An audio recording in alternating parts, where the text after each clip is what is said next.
Hello दोस्तों, तो मैं आपको बता रहा हूँ कि NCERT 11th class 3rd chapter त्रिकोणमिति अनुपात ट्रिग्नोमेट्रिक फंक्शंस के बारे में। तो आप इस वीडियो के जरिए आप जान सकते हैं sine cos anybody 6 trigonometric function के बारे में।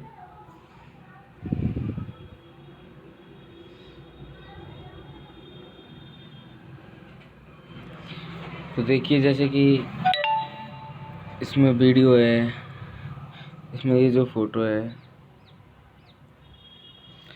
कि साइन 0 की वैल्यू 0 है और साइन 30 की वैल्यू 1/2, तो इसी प्रकार से है। तो आप जानना चाहेंगे ये किस प्रकार से बना है।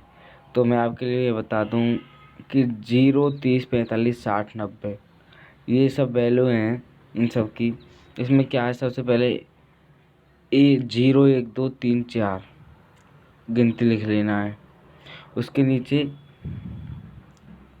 जैसे कि आपने 0, 1, 2, 3, 4 लिख लिया और उसके बाद आपको उस सब में 4 का भाग लगाना है। तो 4 का भाग लगा दिया और ऊपर से आपको अंडर रूट चढ़ा देना है। अंडर रूट चढ़ा दिया तो 0 को आप 4 में भाग दोगे, डिवाइड करोगे तो 0 को 4 से भाग दोगे, 0 आ गया। तो साइन 0 की वैल्यू 0। और अब है 1/4 अंडर रूट 1/4। अंडर रूट 1/4 की वैल्यू कितनी आएगी? 1 का अंडर रूट 1 और 4 का अंडर रूट 2, तो 1/2। साइन 30 की वैल्यू कितनी होगी? 1/2। इसी प्रकार से 3 है, 3/4 अंडर रूट 3/4, सॉरी 2/4, क्योंकि 1 के बाद 2 आएगा ना। तो 2/4, 2 से 4 कट गया, 1/2। अब 1 का अंडर रूट 1 और 2 का अंडर रूट 2, तो 1/2। इस साइन 45 की वैल्यू है 1/2। इसी प्रकार से साइन 60 की डिग्री, साइन 60 डिग्री की वैल्यू तो 3/4, तो अंडर रूट 3, तो अंडर रूट 3 और 4 का अंडर रूट 2, तो अंडर रूट 3/2। और साइन 90 की वैल्यू 4/4 1 और 1 का अंडर रूट 1। इस प्रकार से अब देखिए ये सब के मान आ गए, साइन के मान आ गए। अब आपको ओनली साइन के मान करके ही जो कॉस के मान है उसको सेम उल्टा कर देना है। तो जैसे कि साइन 90 का मान कितना है? 1, तो कॉस 1 का मान होगा, कॉस 0 का मान होगा 1।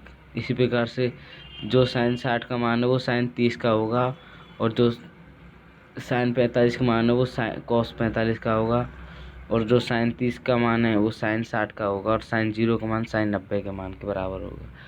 अब क्या है, टेन की बारी आती है। टेन में क्या करना है आपको? जैसे कि आपने सूत्र पढ़ा है, टेन थीटा बराबर sine theta upon cos theta. ठीक है, तो sine theta upon cos theta, इसका मतलब साइन थीटा की वैल्यू और कॉस थीटा की वैल्यू को डिवाइड देना है।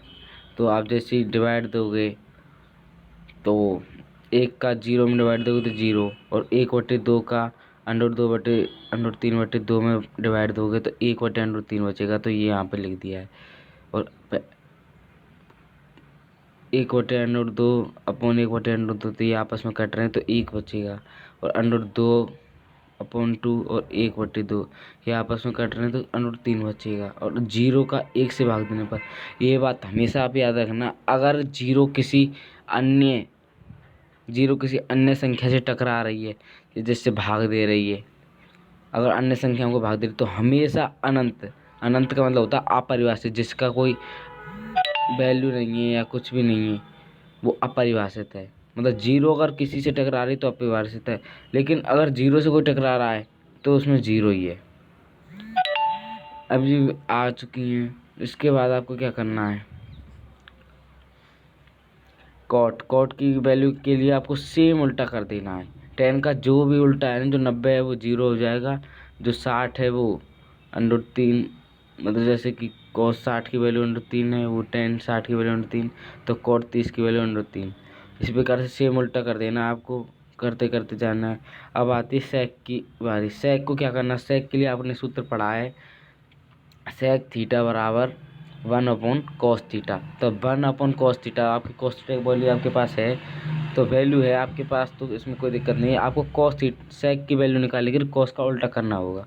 जैसे कि 1 है तो 1 का उल्टा करेंगे तो 1 आ गया। अब अंडर 3/2 है, अंडर 3/2 का उल्टा करेंगे तो 2 आ गया पहले, और अंडर 3 आ गया। अब 1/2 का उल्टा करेंगे तो अंडर 2/1, और 1 को लिखते नहीं तो अंडर 2। इस प्रकार से में 2 और 0 का उल्टा हमेशा अनंत आता है।